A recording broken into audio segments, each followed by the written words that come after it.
Empty hearts and neon lights, they're playing with my mind. Gotta get out of here tonight. Oh, I wanna run off and fly, and I'll tell myself it's fine to be alone, just to find somewhere that finally feels like home. Oh, oh, oh. I hate all this overthinking. Oh, oh, oh, oh. The more I swim, the more I'm sinking. Take me to a world of silver. No more heartbreaks, tears, painkillers. Take me somewhere unfamiliar. Bring me back to where we started.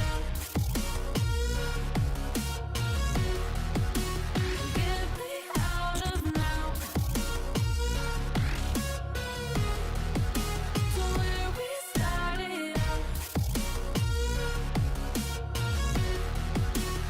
Get me out of now, to where we started. La la la la la. Oh. Get me out of broken hearts and starting fights, turning truth to lies. Gotta get up, stop wasting time. Yeah, I wanna run off and fly, and I'll tell myself it's fine to be alone, just to find somewhere that finally feels like home. Oh, oh, oh. I hate all this overthinking. Oh, oh, oh, oh. The more I swim, the more I'm sinking. Take me to a world of silver. No more.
That was disgusting. Oh my God, June. Oh. Absolutely devastating. He's actually in a really good spot for his teammates to watch over him and give him assistance, but no one really watching the main run-up. And oh, what a trophy system collateral kill!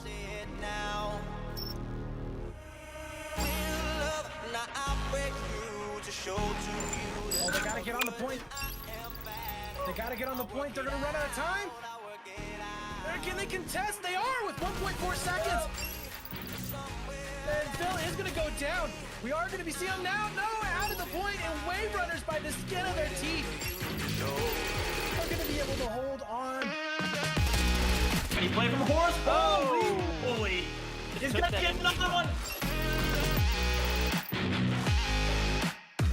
As Hoy will quick scope heavy. But it's gonna not necessarily translate to control the bottom lane, as Legacy just being an absolute nuisance here with his team just getting such a back control here. Kill is gonna get hustled down to 2v2. They should have had the man up, and now Austin's gonna get one. He's gonna look the double, can't quite get it. Zuxium, the last man alive, and now it's Zuxium trying to finish off the team. He's gonna stun in there, see one. One's gonna push out, it's gonna get taken out. Zuxium can finish it right here, 7 points left. Taking out another one more pushes out. He's gonna get taken out by a teammate, and that's gonna be Hype Esport taking map number 1. I see it now, I see it now.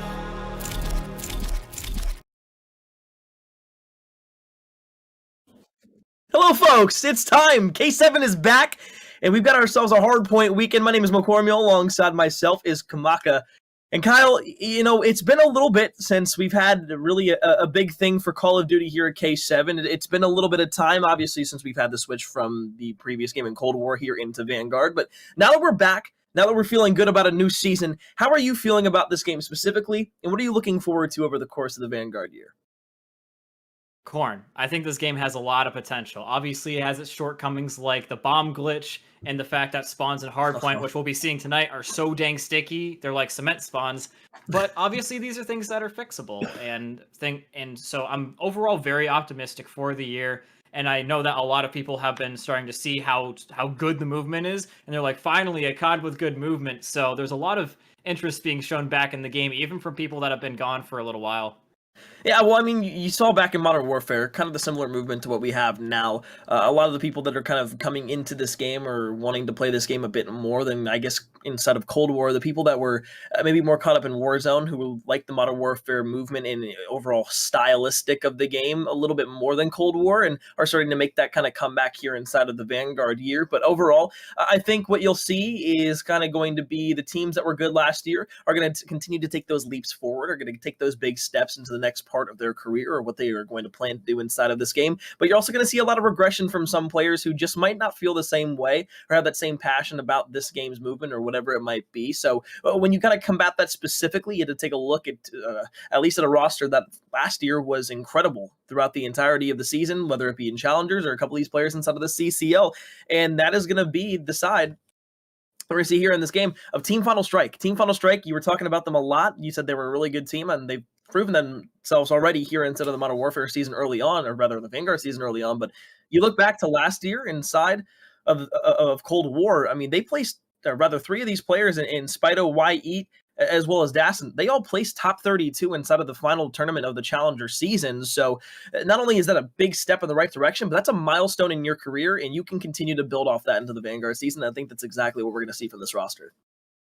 Been coming out the blocks very strong. The tournaments that I've casted so far, they've won, and the ones that I haven't, I've seen them win quite a few of those, and by strong margins. And so coming into this, I expect to see a lot of the same thing. Granted, the one I casted was Search and Destroy, but the base premise of them being good and having a solid feel for the game and the guns and each other is going to be still ringing true into the current map.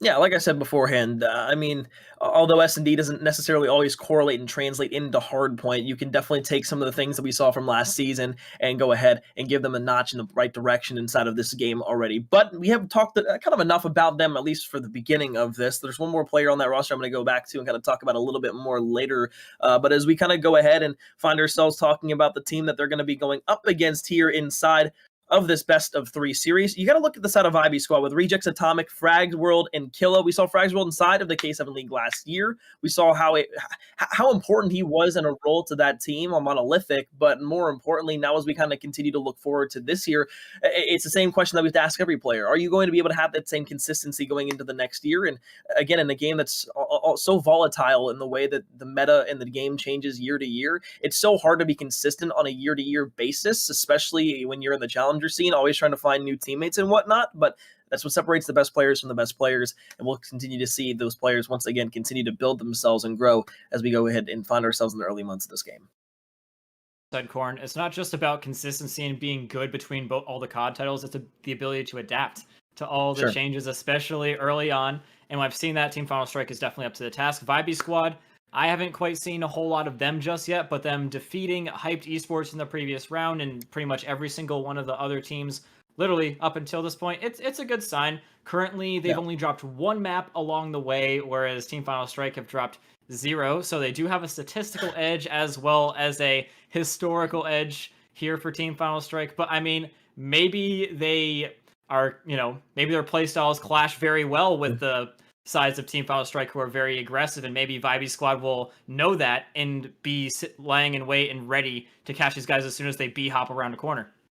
Well, we've talked about the teams a little bit. Let's go ahead and talk about our map set here. For map number 1, we've got Castle for you, followed by Bokage for map number 2. Going to map number 3 in Berlin, and you can kind of say what you want about each and every one of these maps, and we might not even see a map number 3, depending on which team comes out hot, but you look at Castle right off the rip, and Castle is a map that returns from World at War. It's a map that has been infamous to Call of Duty with some of the things that you're able to do in terms of glitches, like getting on top of the main building all the way in the back by where the P2 and 4 areas are. However, inside of this game, it makes it a lot easier, and you can really hold down a lot of lanes depending on where you're trying to force those spawns out. And if you can get those spawns over towards that A lane for where we see an S&D down in that bottom pit where the bridges are, you're definitely going to be able to get a lot of map control from that. But more importantly, I think what's going to really kind of dictate the pace of Castle is how you're able to get your SMGs up and aggressive into the building, specifically over to where you would see that B bomb over inside of that little area where there's that top portion of the building and down below where you can really get a little crafty and get a little slithery as an SMG player. And the ARs obviously are going to be a huge factor in this game as well when you look over towards the P3 hill, because I don't know if you know about this, Kyle, but P3 is very infamous for not being able to be broken into because of how many lanes there are to watch your flanks, but you're pinned back and your backs are against the wall in one portion of a map. So if you can just keep the enemies in front of you at all times, you'll be perfect. Really seen this map be played for Search and Destroy, but on Search and Destroy, I know exactly what you're talking about with the rooftop and a lot of the walls. I'm sure that another reason why this map is infamous is because they're pretty much, a lot of them are destructible, and it makes it very hard to make a lot of the rotations as the game goes on and these walls are wide open, whereas in previous people wouldn't be able to see behind them. Gammon Bomb making it pretty easy for you to just breach and clear like we're playing Rainbow Six Siege, as I like to call it. Run in like the Kool-Aid man, oh yeah, and just shoot people up. It's not the hardest of things to do. But some things have changed since I casted these teams last, Corn, as the GAs are starting to develop as well. I do believe that they have banned now the recoil booster on all of the guns, which was, up until this point, a mainstay for making the MP40 very good, basically making it fire about like 100 RPM faster than it did normally, making it a really, really good gun. And I think it also was something that was used on the Automaton, but it's not anymore. So I think that the MP40 is going to be struggling a little bit when we're talking about how it's going to be facing up against the STG nowadays. You talked about also how it's going to be difficult for the subs to get into these positions because of how dominant the ARs can be. I think that's a really great thing to bring up, because just how the ARs are going to be you're pretty much going to need to be there in order to get your subs into the objective.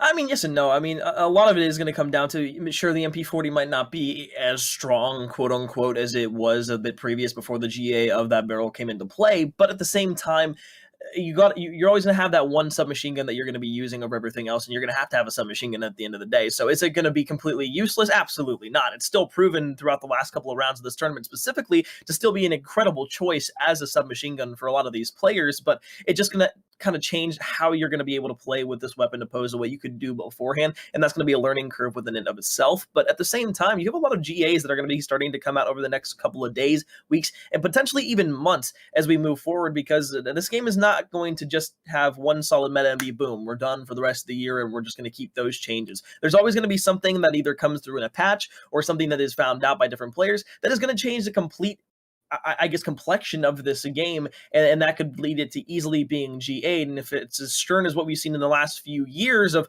how people are willing to GA pretty much everything that's even a slither broken, it's going to cause a lot of upset, and it's going to ripple down throughout the entirety of the community. So GA's not done whatsoever. We've seen a couple so far, and they've been I would say, needed for the most part. But with a game that continues to bring us more and more attachments every single year, with things that become seemingly more and more broken every single year just because of some of the things that players are able to figure out with those weapons or attachments specifically, that's what we're going to see a lot of GAs, and that's why it's never going to stop, because the more guns we get in the game, the more GAs that are going to come through, and the more things that we have to go around the game, and the more maps that come into the game that could potentially be competitive, even more things are going to get broken. So it's just an ever-evolving game, and that's what you get when you have a Call of Duty that switches on a year-to-year basis. True, Corn. Very, very true. But yeah, we are still waiting for the lobby. And on this topic of the GAs, something that I've been starting to see more and more people outcry for, but there's an equal sort of head-to-head contention about, is the Automaton, aka the Automat, aka the Automalone. People have started to really give it some interesting names because they just love it so much. It's a do-it-all gun. You can rip people from a distance. You can rip people up close. And so I feel like it's sort of like the XM4 from last season, where it's that middle-of-the-ground gun where you see people use it at close range and over a distance. And so people are starting to say, hey, isn't this gun a little bit like the XM4, which we GA'd last season? And other people are like, no, I really like the gun. It's perfectly balanced. But, like, I don't know, man. That's one that's definitely up for contention that I could definitely see being banned or not banned in the coming months as well. Yeah, I think what we saw from the beginning of the game is everybody was kind of directing their attention towards the Automaton a little bit more specifically due to the fact that it had a fast fire rate. It could kill really quick. But as we've kind of played a bit more, I think I've seen that gun start to phase out just a bit, as we've seen the main AR gun in the STG really start to make that big play and that big push into the metaphor itself. And again, every single year it seems like we always talk about, oh, the ARs are just so good this year. And then after like a couple of weeks, people really start to figure out how to play the maps with an SMG, and then the ARs start complaining about, oh my goodness, the SMGs are just too damn good right now. We need to nerf these guys. We need to GA these guys. And it's that same cycle that we get into every single COD year, where the ARs start out super strong, the SMGs seem like they're falling off or are not that good at the beginning of the game, start learning the map, start learning the play style, boom, the SMG somehow can crisscross and get the top spot, the ARs then get pissed off, and then you have this whole debacle in the community where the GAs are starting over and over again. So are we ever going to get to a spot where everybody is satisfied and happy, whether you're an AR or an SMG player? Absolutely not. However, we can try to get that balance down to the best place we can, and that's what GAs continue to do for every single person in the communities, whether you are for them or against them. They make the game that just a little bit more balanced in a lot of terms, and it doesn't allow something too oppressive to get into the game, such as one-way smokes like we saw last year, or the snipers that you could literally just hit clips with 24/7 because it took basically no skill to use. I say that term lightly because no skill is a generalization, but you understand what I'm saying. I still kind of agree with that. And I think that a good analogy, I don't know if you've seen Squid Game, Corn, but it's a lot like the marble game from Squid Game. Someone starts getting a little bit beat down upon and they're like, I want to change the rules. And then the other guys start getting beat down and they're like, I want to change the rules. And eventually when you're getting towards the end of the season, it's still going back and forth a little bit, but people start getting, there's a clear winner there at the end. No. But yeah, there's in the meantime, it appears that the other game has happened, and Outlast Opposition has lost to Millennium 7, or as the bracket calls them, Millilumen 7. But yeah, we do have a team that is waiting Team Final Strike or Vibey Squad in the finals now. Well, it's going to be fun. It's going to be a good time, Kyle, and I can't wait to get this match underway. But as we get everybody in the lobby and we wait for this match to get set up, Castle Hardpoint awaits us on the other side of this break. Stay with us. I'm McCormiel. That's Kamaka. We'll be back for the Hardpoint play-in weekend.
I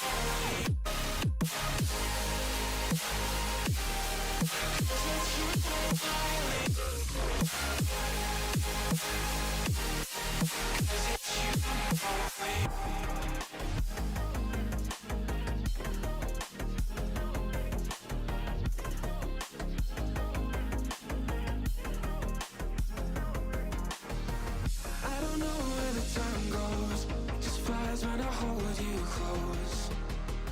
In my arms with your eyes closed, for the first time I've got hope. I don't ever wanna lose you now. I think I'll make it here without. I don't ever wanna lose you now. I don't think I'll make it here without. 'Cause it's you and me only.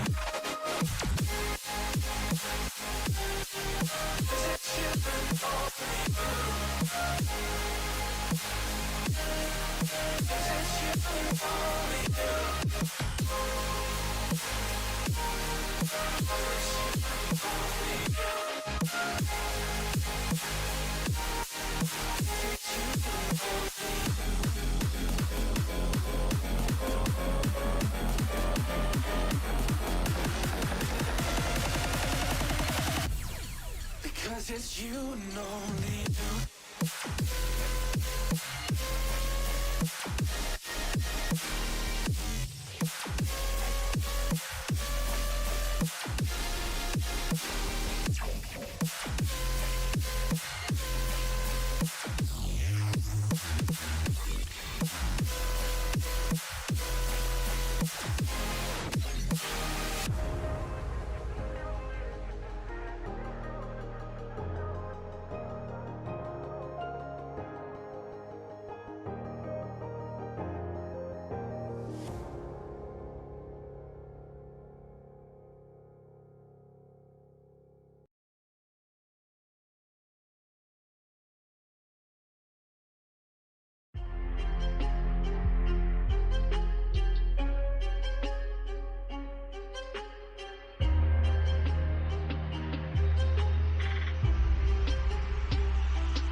I get lost inside my thoughts, and when I start to think all the time how close it starts to end up on the brink. I tried so hard, but all these scars, they cut so deep I bleed. I fell so fast from heaven, it's like someone clipped my wings. Now I'm falling, and I can't see the ground. Can we stop this gravity? It keeps bringing me down. I can't breathe, and I don't wanna die. Can we stop this gravity? 'Cause I don't wanna say goodbye.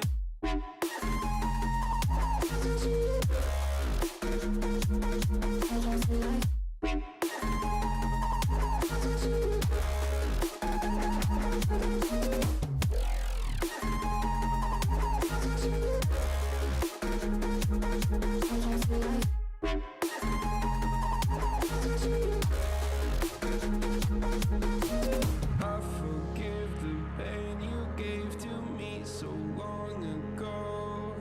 Sleepless nights I laid awake just begging to let go. I almost got to suicidal thoughts, but you stepped in. An angel sent from heaven showed me how to live again. Now I'm falling, and I can't see the ground. Can we stop this gravity? It keeps bringing me down. I can't breathe, and I don't wanna die. Can we stop this gravity? 'Cause I don't wanna say goodbye.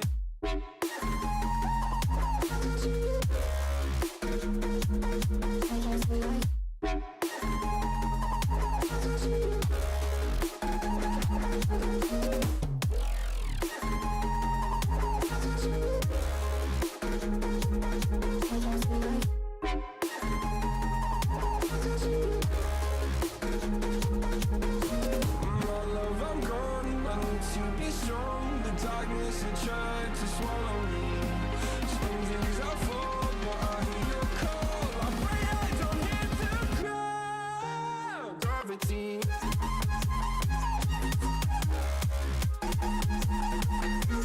Gravity.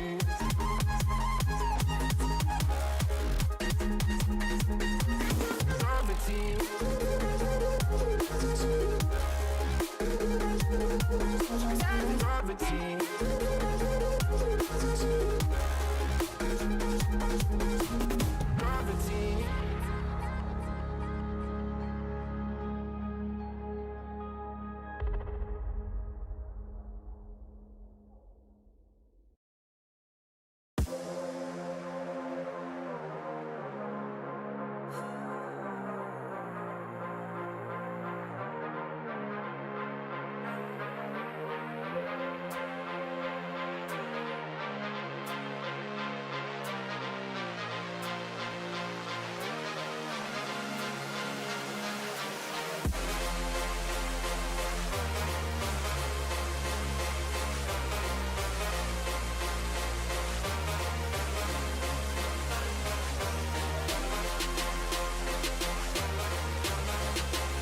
Welcome back, folks, to the Hardpoint Play-In Weekend here at K7. My name is McCormick. Alongside myself is Kyle. We got ourselves a nice slew of matches for the rest of the night, but as we said beforehand, it was going to be a quick break. We'd come back. Lobby's getting set up right now as we speak. I believe we're missing one player getting into the lobby, and that is going to allow us to start off this best of 3 for our Hardpoints with a nice game of Castle. Kyle, we talked a lot about these teams specifically before the break, but anything you want to rehash specifically before we go into this for people who might just be joining us? Just a quick rundown of what we said already is that this map, it's a little bit of a contested one because there's a lot of really great positions for ARs, as Corn said. There are obviously ways for subs to play it as well, and the clear favorite from our experience going into this is going to be Team Final Strike. So if we had to do some odds, I would definitely put them as the favorites. I don't even know odds enough to say what the odds would be, but yeah, they're definitely the team I would put as winning this one. Yeah, no, I would absolutely have to agree with that as well. Simply due to the fact that not only do we kind of go over their accolades from the previous year, but we know how good this team can be as a 4-man roster. I mean, again, you have 3 players that are coming off of a top 32 Challengers win in Spida, as well as Dassin and Wyatt. So, you know, when they're able to go ahead, not only compete for the open qualifier to get in, beating out other very good teams who might have deserved to be in that North American Challengers finals as well, that not only shows the grit and tenacity that they have of putting high pressure tournament situations, they can absolutely get it done. Then you look at Trauma, who joins this roster as well. Trauma was on the team of Concord Gray last year, played under the roster for the CCL throughout the 2021 year in Cold War, and has also had a slew of accolades, including top 64, top 32, top 16 finishes throughout Challengers last year. So this team in general, nothing short of a roster with tons of talent, and I don't mean to not necessarily hype up the opposition just as much as the side of this roster of Wyatt, Dassin, and Spida with Trauma, but at the same time, no one really compares to them all that much, and that's an unfortunate thing to say, but it's true. So far, no one's really been able to hold a candle to them, unfortunately, as we are going to be going in here with the game. Can't quite see what's going on just as of yet. But, yep, there we go. Now we've got it. Wyatt actually going to be the first one that gets taken down. But Corn, from what I've seen, Trauma just goes in and slays people out, especially with the automaton if he's using it. Sure, well, Wyatt on the staircase actually going to get killed by rejects there. You already see Killa back over towards the top house by P2. Just going to try and play this not only for the back spawns, but to make sure the rest of the team can go ahead and at least secure some position on this left side of the map. The biggest problem here, though, is you're going to lose a lot of time over towards P1, specifically since you're going to be in a 4 versus 3 every time. You got a player starting to push in through middle map. That's going to be player number 2 in Bull. He starts to make the push back over towards the left. Not going to be all that much, but as you can see, 4 streak here from Trauma, starting to push up the map, but trying to go ahead for these P2 spawns as well. Just depends on if they're going to be able to break in or not. Here he is with the automat, the Automalone, trying to find, yeah, he's going to be busting, breaking and entering, taking down Frag's World, but an instant clapback is going to be given. But somehow it appears that Team Final Strike on the left side of your map, teams are inverted by the way, have found a way to break in and make at least a little bit of trouble in paradise for Team Vibey Squad. Although already does have his glide bomb, is going to be calling it in to moderately good effect. They've taken down half of the enemy squad and are starting to get time for themselves. Yeah, it was just nice. The glide bomb allowed them to break in, get themselves inside of the hard point, and secure the spawns all the way in the back. Now, here's where it gets kind of tricky, though, because Vibey Squad, you already see them rotating on towards the right portion of the map, but this is the P3 hill I was talking about. It's all the way back over towards that little tent in the right portion of the map, and there's really nowhere you can go to get a flank on these players. You're just going to fight one-on-one gunfights directly from the front. So it can be quite difficult at times for teams that are playing from the off angles to really get in towards the point. Right now, you got a good setup from the side of Vibey Squad. You got player number 5 who's pushed all the way up over towards P1. You have everybody looking towards that left portion of the map. You just got to be careful of the right side, especially when player number 3 might be making that push, but Dawson's going to be able to get up nice and close. You're basically behind 3 players already. You just got to take out the player that's inside of the hill, and you get right behind him. That should be a break here if you can get the last 2 kills. Yeah, there was a clear break in the line of sight that Dashin was able to run straight on through. The members of Vibey Squad did have that presence in the middle of the map, but as soon as Dashin had already gotten through the midpoint, they had a complete blind spot. It was in a blind spot for them. Frag's World trying to jump in, and we're just seeing Final Strike completely lighting the kill feed ablaze with kills only from them. Trauma, he's on a 3 KD right now, and I'm absolutely not surprised, using the Automalone, as we like to call it, and he's also got an MP4 in his back pocket. Looking like they're breaking hills with ease, despite the fact that Vibey Squad has pretty much been out-rotating them this entire game, Corn. Yeah, and I mean, that just came down to the first couple ways of kills that the side of TFS was able to get over towards P3, which then caused the parallel spawns, and then they just won the majority of their gunfights, especially when YE was able to go ahead and find, I believe it was 3 or 4 in a row there before he was able to find his demise. So now you look back over towards this P4 hill, and this is kind of the one hill that's almost a wild card in a sense, because it's so wide open, yet so much cover at the same time, which is kind of weird to say, but all the way in the back there, you have so many lanes that you can find angles onto it, and you see from the top, Dassen shows exactly why. Gets a couple of shots in towards, won't be able to find the actual, at least the initial kill. However, that's going to weaken him up, forced to get down, and now the rest of the teammates can start to push up that right side where everybody else is just concerned and confused about where the point is going to be. Spawn still close for the side of Vibey Squad, though, back over towards the bottom left of the mini-map. Now you're going to be looking over towards, with about 20 seconds left, towards P5, and this is where the kind of first set of rotations comes to an end, but it's not like you're going to give up a ton of time here if you're the team that gets the rotations first. Yeah, final hill in the rotation, and Vibey Squad trying to get there with all their might. Granted, Atomic has found themselves a little bit of a way in there, and to bet he finds himself his first couple of streaks as well. He was on a 7-kill streak before going down, so that's something that he can take with him into the second rotation here as well. Rejects jump in the corner, frying Dashin, and that leaves YE temporarily by himself. Atomic trying to cut off the reinforcements, Root and Stem as well with that glide bomb, and only succeeds in momentarily impeding them from getting to their destination, but they will eventually find their way in here, and Team Final Strike is getting the majority of the time regardless. Reject's going to be the first one to follow in. Coming from behind is going to be Atomic, kill from the top over by P2. Going to try to find a few shots over towards the hard point. Lesson be learned though, Vibey Squad really not been able to find anything here and towards point number 5. However, as I say that, though, they'll break in, but that's just with about 15 seconds left. So you're just getting the better half of the scrap time, while the side of TFS is going to be able to get themselves on the rotation. You got to look for Rejects, though, who's already found himself sneakily over towards the point. And now it's going to be a huge one-on-one gunfight between Trauma and Rejects. Whoever comes on top, you would at least assume to be able to go ahead and get the P1 rotations, but wise decision from Vibey Squad to rotate back through the south portion of the map, get themselves into the point with the rest of their teammates, and be able to hold from the front door against the side of Team Final. Those great moves from, I believe it was Rejects, to hold his position there. Didn't want to go and shell out up against Trauma because he was in a position where he was actively holding the rotation into the objective, whereas Trauma was not. They're both waiting for their teammates, but Rejects' position was just holistically better. Now, both teams struggling to get a total amount of control over the objective, but eventually Team Final Strike will overload them, and Rejects will be left by his lonesome. We're starting to see that dichotomy that you said in the beginning, where Vibey Squad is pretty much always in a disadvantaged situation on this objective because Killa has to hold the rotation, and it hasn't even been too successful for them in terms of being able to hold off up against a break. So yeah, Team Final Strike, they're getting a decent amount of time off this one, and I think it's going to counteract anything that is really gained from Vibey Squad as a result of them deciding to go over to the next objective.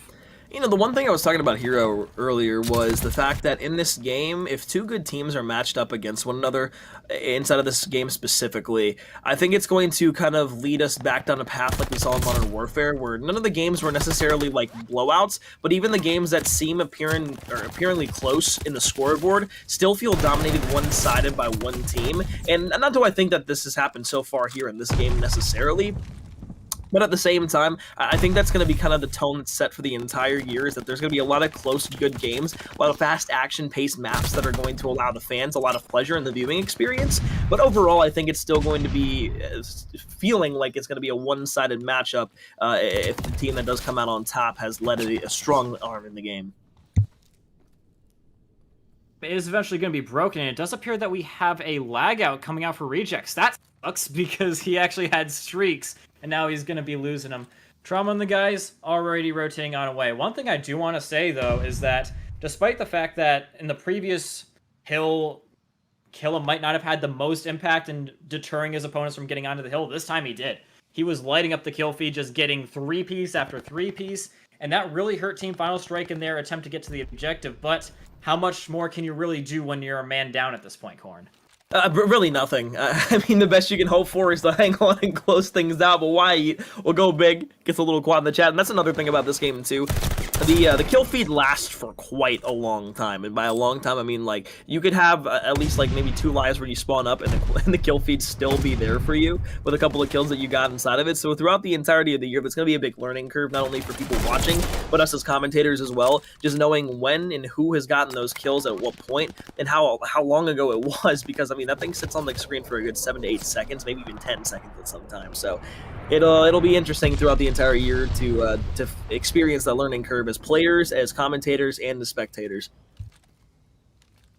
W squad, they're not going down without a fight though, and I really do admire that. They get a solid rotation to the next objective by proxy of them getting completely shut out the original one. Trauma trying to do a little bit of magic on this objective, but Killa will eventually knock him down. Killa's really starting to be heating up in this recent history, Corn. But Bulky and White are going to be completely breaking the hill from behind. Killa still lurking and potentially able to take down White. Nope, no he's not. And so White with 69 health remaining is going to be getting a nice break on the hill, and that might be the last one that they need.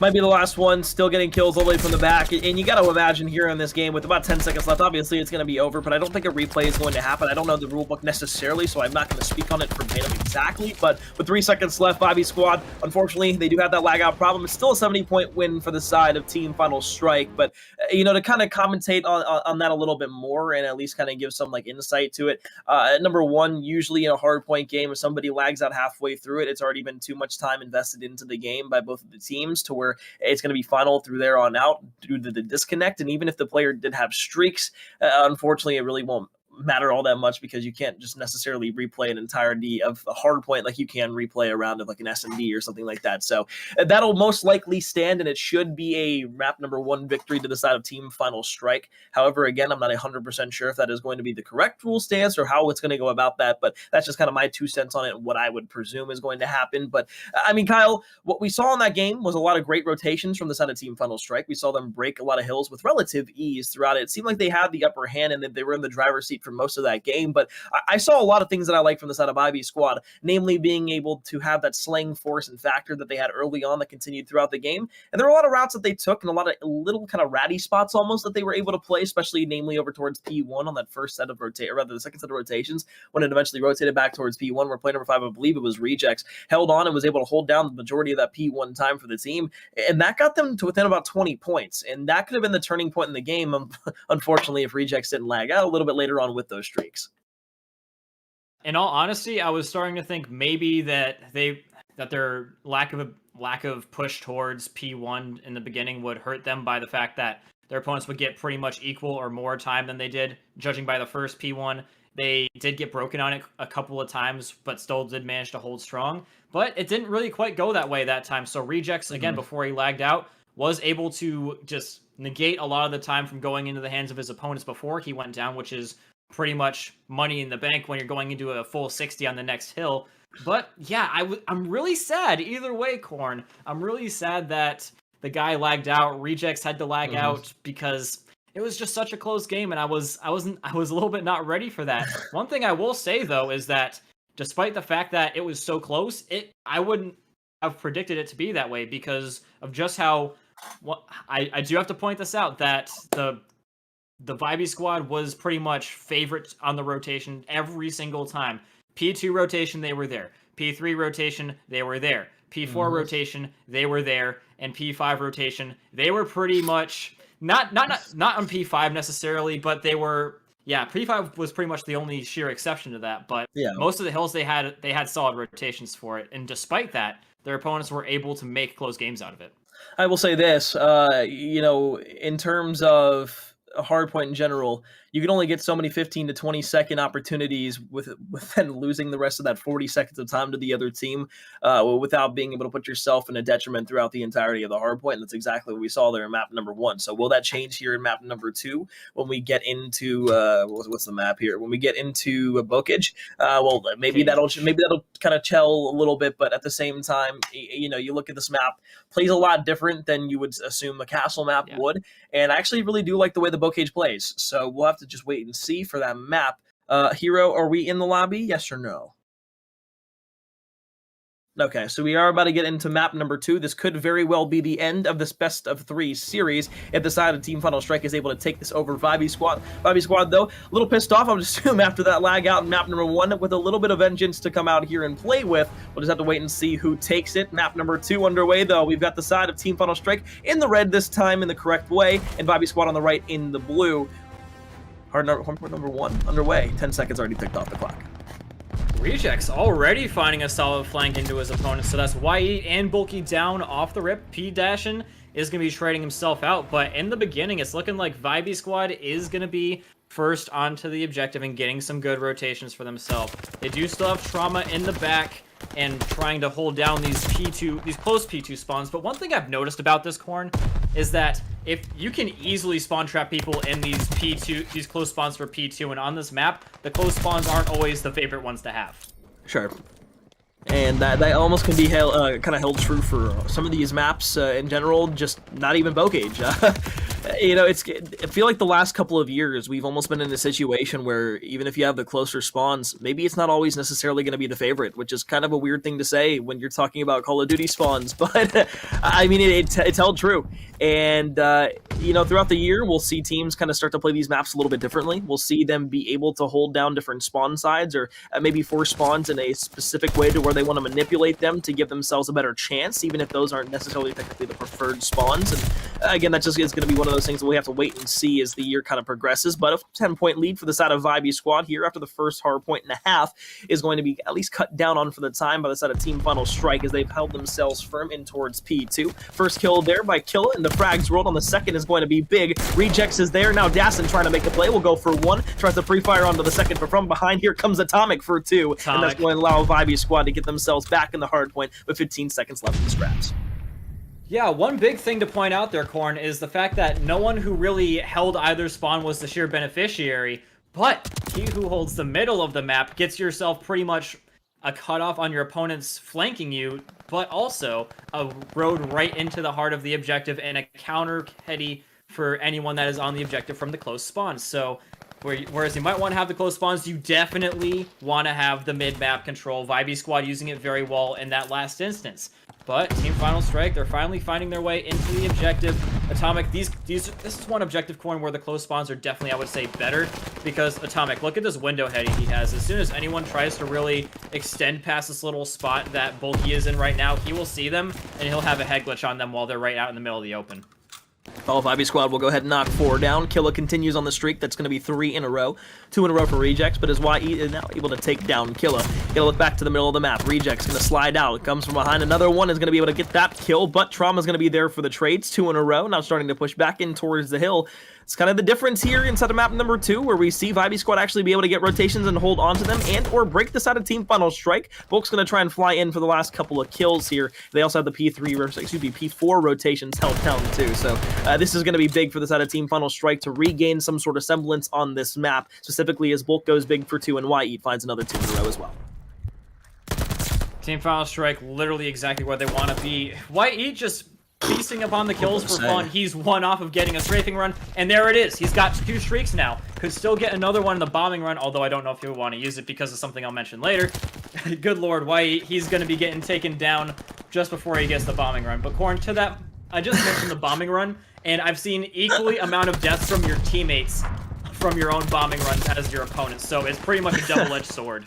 Well, especially at hardpoint too, because like if you use it in S&D, like, you know, if you're the team to call it in, you can kind of hide in a building or something like that, and that's usually a streak that you want to use on the defensive side, specifically since you're just trying to make sure they can't have enough time to either plant the bomb or get pushed up the map without at least losing 1 or 2 lives in the process. But yeah, the bombing run can be a bit of a fluky streak, and it's probably one of the well, it's probably the least useful, it's the worst, not even useful, but least skillful streak we've seen used in the last years of Call of Duty. I think it'll be probably taken out of the game sooner than later, unless they make some drastic changes to it. And even then, if they make some drastic changes to it, then it might even be deemed too powerful to be used in a competitive standpoint. So right now, the bombing, or rather the glide bomb and the strafe run, both decent streaks. And as I say that, you know, he will take down 2 teammates and himself an extra player. And that just goes down to the bombing run, that actually showing where your teammates are on the map comparatively to the enemies. And sometimes it leads to little flukes like that where you're going to take out your teammates with a glide bomb in a situation where you thought you were going to be able to get a free kill. Yeah, the excuse for the bombing run is I can't aim it, but what's your excuse on the glide bomb there, YE? That's what I want to know. It pretty much completely cut off that attack from even being able to really do anything. Vibey Squad, I want to note, was pretty much holding down both sides of the bottom of the map. They were holding down by the tower and over by their opponent's spawn as well. So that's pretty much what you need in order to get total control over that objective. If you have one, it's not the easiest thing to hold, but if you have both, you're definitely going to be getting a lot of time. The only reason why they were forced out of that was the threat of Wahid's glide bomb, but once that was away, they were able to get a whole lot more time, especially with half of Wahid's team taken down by it. Up to the first set of hard points. It's been a close game. Just about 5 seconds separates both of these two teams. Team Final Strike will be inside of the hard point right now. Wahid continues to pop off here early in this game, though. Another 3-piece there, trying to find yet another glide bomb potentially, as he'll go for 4 in a row. Last person needed is going to be P Dassin around the corner. He'll go for 3 in a row as well. It just seems like this game is going to be another one of those years where we just see these 3 and 4 pieces almost be not even a rarity anymore, simply due to how fast the TTK can be at times. And that's why now goes for 7 in a row. He'll continue to look for even more streaks as he's filled himself back up with yet another glide bomb and a strafe run. Fast TTK and fast movement is a recipe for many people getting strung together in big kills in a row. But yeah, Vibey Squad, notice again how they're controlling the middle of the map. They're stemming the flow to the objective, and they're going to be getting themselves clean onto it, completely uprooting their opponents and getting some time off of it for themselves. Although Final Strike is starting to get back into it and break them out from the same position, it's just going to show you that you can't really hold this objective without good mid control, and they're delegating bulky in order to making sure that they're not going to get run up on just like they just had been.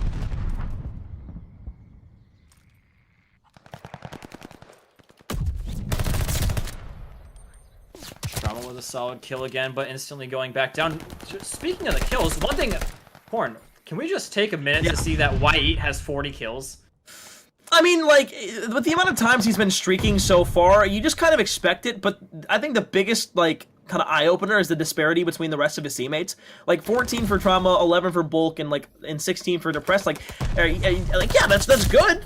Those are all decent numbers for a hardpoint game, but for 41 here already from Wahid, and we don't even know what that looks like in terms of the eliminations in the actual scoreboard either, that's just kind of disgusting. And as he turns around and gets another kill there, that's going to be on to 42, so we're looking like this could be a 50-kill game, potentially even a 60-kill game to open up the entirety of the weekend, and now as Vibey Squad goes big with a couple of kills of their own, Atomic will be able to snap onto another. They're still down by about 40-50 points, but they still have a lot of time to come back in this game.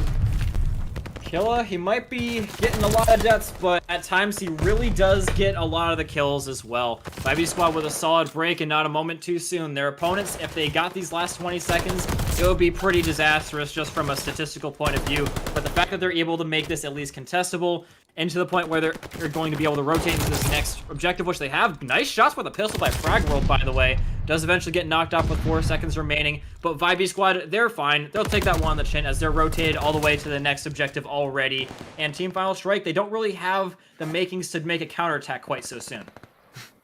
My question is, in this situation, right, you know, why you got 45 right now? Are you looking for a couple more kills? Are you trying to get a hell of a ton of kills inside of this game and try to cram them all into the last couple of seconds in this game? Or are you really trying to play with the rest of your team to go ahead and win this game? Obviously, you still are going to try for the win here, but I mean, Vibey Squad has done a nice job being able to come back just a bit. I mean, you're still down by about 30 points, and you can get back in towards the hill here and there, but either way, I mean, 49, almost 50. I mean, we're gonna keep on board with them here because he's 1 kill away from the 50 bomb here early on in the first hardpoint tournament for K7 this year. But I mean, hot damn, this is a performance for the ages.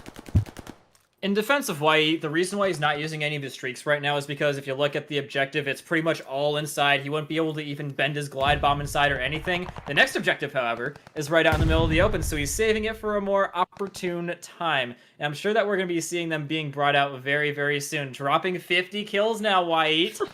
And oh my goodness, he does finally get killed by Rejects, and the hill is going to finally be contested. Dashin coming around the corner and getting a solid trade for his teammate, but still trouble lurking around every corner. Everybody just trading out left, right, and center. And Kill, he might be able to find his way in. This is just the most contestable hill. Wahid, if he uses his streaks, could definitely make it a lot more difficult to contest, but he's doing a pretty good job of stemming the flow on his own with the MP40. 51 kills now, make it 52 for Wahid on a 2 spree. Looks over towards the right side. Will spot the first one, gets killed by Killa. But but it's the side of Ivy Squad cannot contest or get in towards the point just yet. And of course, as I say that, they get in. But Team Final Strike continues to push themselves and their objective forward. All they need is 35 more seconds, and they'll take map number 2, which means they'll take this best-of-3 series and find themselves inside of the grand finals here early on for the hardpoint play-in weekend. On the other side of the bracket, Millennium 7, they've already gotten themselves inside of the grand finals, so this is the last match that needs to play out before we get towards that final match here inside of the play-in. 25 seconds left now. Vibey Squad looking for the push back in towards the kill. Eat on 56. Now make it 57. 3 more kills. He'll drop the 60 bomb, and you can tell that he wants it. Maybe he's already seen that he has it. No streaks have really been used yet either. And as the rest of the team now starts to make this push, they just need 10 seconds for the win. Yeah, I think that Vibey Squad is starting to see the writing on the wall. One of them has already left, and that is Atomic, who took all of their streaks with them as if it would be hard enough. Oh, they do get a final break in the final moment, but it's going to be a short-lived victory as Trauma and White slide in the corner, putting an end to the madness, and it'll be Team Final Strike making it into your finals. 57 raw kills for Trauma there. Excuse me, not Trauma there. 57 raw kills for Eat inside of map number 2 to give them the win. I don't know if that's a record, but it goddamn should be. Right. And you gotta say at the exact same time here, Kyle, not only do they get a big win like that, not only do they get a huge and powerful start to the season, but that just goes to show that this year is going to be kill hungry. I can foresee a ton of records being set this year. I can see records being broken, shattered, and whatnot, all the way from K7 to all the way at the top of the Challengers League, even into the CDL. We're going to see records be broken this year. This game plays so fast. There's so many engagements per game, and that right there is just a slim sneak peek into what we're going to be seeing throughout the entirety of the year so far. So, Kyle, with that being said, a new K7 record for Hardpoint from Eat with 57 kills and a map 2 victory that'll put them into the grand finals. Right now, in the back of your mind, there should be no doubt in the world that this is going to be the team to beat going into the grand final. It's literally not even a question at this point, Corn. These guys, they've shown themselves to be pretty much superior to every single team they've gone up against by a large margin. But, I mean, let's not totally take it away from Vibey Squad. They had some great moments, some great rotations where they were able to make their opponents look a little bit less godlike. But at the end of the day, White and the guys, the kills, it just got way too insanely into their favor. And the rotation of P4, that's what really killed it for me, Corn. If you can't get a solid rotation of P4, it's just going to be break after break after break from both sides. No one can really cement their control onto it completely. And that fact is something that really hurt Vibey Squad when they were about like 60 points down. They really needed that hill and they just could not get it. You're absolutely correct there. But yeah, so as I said beforehand, K1 record, or K7 record. K7 record. Sorry, that's my go-karting in there. But yeah, so I mean, I can't see what's coming up on screen, but if there is a graphic, there you go. That thing looks, okay.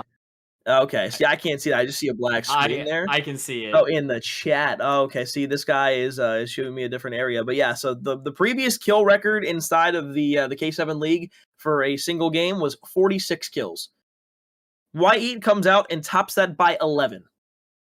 11. And it's just the beginning of the year. So, take that as you will. But, yeah. Yeah, it's pretty crazy. But yeah, are we casting the grand finals or are we not? That's a question I have. Well, I mean, I don't know the direct answer for that. However, I do know that if you want to, I mean, Hero's been looking for a buddy all day long. He gets a little lonely sometimes. I'd be happy to stick with it if we're going to be doing it. But, ladies and gentlemen, we'll have an answer for you quite soon. I know that Corn, he's been here all day, and we got to give him a little bit of a break regardless. Corn, it's been a pleasure casting with you, and it was hella fun, dude. I'm glad that we got to cast with each other again, and Same. I hope that we get to have a lot more as soon as the league starts up. I think we will, and I don't know exactly the date for the startup of the K7 League, but I can guarantee you information will be coming soon about the entirety of K7, but I believe it's 2022, somewhere in that realm, so stay on the lookout for a little bit more content coming your way, not only from K7 as we lead up in towards the regular season and the start of the next K7 season, but of course throughout the rest of this year, because Vanguard is going to be an action-packed year full of Call of Duty. As I said beforehand, my name is McCormiel. Alongside myself is Kyle. We'll be back after a break with our grand final.